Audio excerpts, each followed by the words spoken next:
9 مارچ کو جب یہ ریٹروگریڈ ہوگا تو اس سے جو ڈیفیکلٹیز پیدا ہو سکتی ہیں بائی دا آبزرویشن، ان تینوں ایونٹس کا زیادہ تر تعلق آپ کے ذہن، آپ کے معاملات، آپ کے ڈیسیجنز، آپ کی لرننگ اسکلز اسی سے ریلیٹڈ ہے۔ اگر آپ اریٹیٹڈ بیہیویئر میں ہیں، اینگر فٹس فیل کر رہے ہیں، ایکسٹرا ایکسائٹڈ ہیں،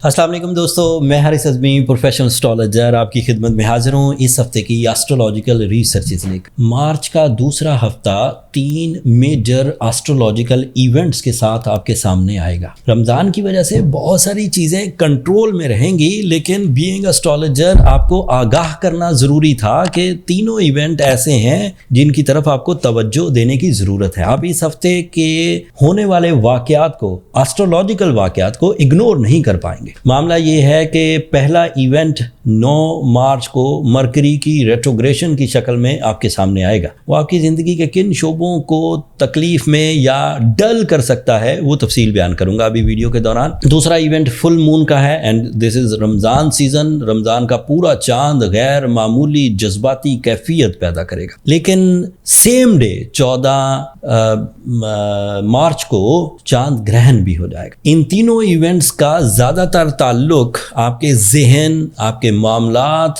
آپ کے ڈیسیجنز، آپ کی لرننگ اسکلز اسی سے ریلیٹڈ ہے۔ تھوڑی تفصیل بیان کرتا ہوں تاکہ آپ سمجھ سکیں۔ مرکری آپ کے لیے 3 چیزوں کو ریپریزنٹ کر رہا ہے اس وقت۔ 8 جنوری تک جب یہ 8 مارچ تک جب یہ بہت اچھی فارم میں ہے تو it is a fuel for your physical health, it is a fuel for your learning skills, it is a fuel for your genius abilities. But 9 March کو جب یہ ریٹروگریڈ ہوگا تو اس سے جو ڈیفیکلٹیز پیدا ہو سکتی ہیں بائی دا آبزرویشن، ہم نے کئی سالوں ہر سال اسے 4 دفعہ ریٹروگریڈ ہوتا ہوا دیکھتے ہیں مختلف اینگل پہ۔ اس وقت اس کی اینگولر پوزیشن ایریز کے لیے فرسٹ ہاؤس کی ہے۔ سو یہاں کی ریٹروگریشن آپ کو کمیونیکیشنز میں کمزور کر سکتی ہے، ان پرسنل لائف، ان پروفیشنل لائف۔ تو آپ جب بات کریں، بات تو ویسے بھی دھیان سے کرنا ہوتی ہے، وہ پرانی کہاوت ہے پہلے تولو پھر بولو، but during the retrogression of Mercury اس کے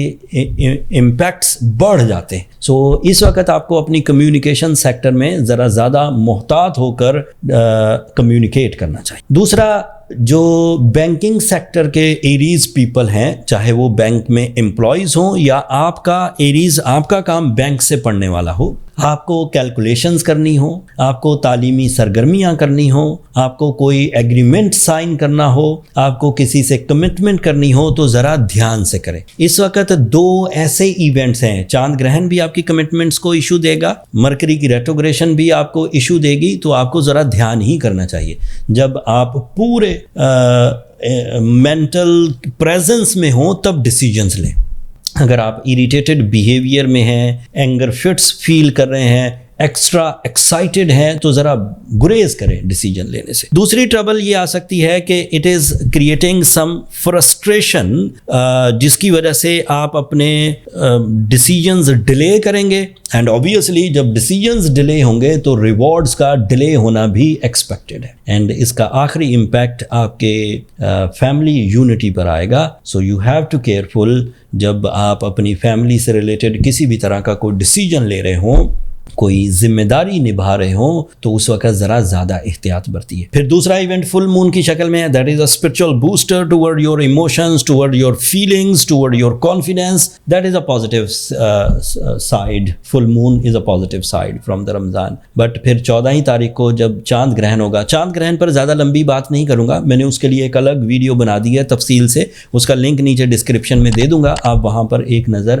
اسے دیکھ لیجیے گا تو آپ کو اس کی پوری سچویشن سمجھ آ جائے گی۔ بٹ ان تینوں ایونٹس میں سے صرف ایک فل مون والا ایونٹ آپ کے لیے پازیٹیو ہے، باقی دونوں ایونٹ آپ کے لیے تھوڑے سے نیگیٹو ہیں، سو آپ کو کیئر کرنا چاہیے۔ یہ اس ہفتے کی انفارمیشن تھی، بٹ کچھ چیزیں پچھلے ہفتوں سے آپ کے لیے پازیٹیو چل رہی ہیں، ان کا بھی تھوڑا ذکر کر دوں۔ آپ کے لیے آپ کا رولنگ پلانٹ مارس اس وقت آپ کے 4th اینگل پر ہے، ڈائریکٹ پازیٹیو ہے، اینڈ یہ کیونکہ آپ کی نیچرل اسکلز کو بوسٹ اپ کرتا ہے تو اس سے آپ اپنی اسٹرینتھ کو ریفریش ہوتا ہوا دیکھیں گے، اور وہ بہت حد تک یہ تینوں نیگیٹو ایونٹس کو ڈکریز کر دے گا۔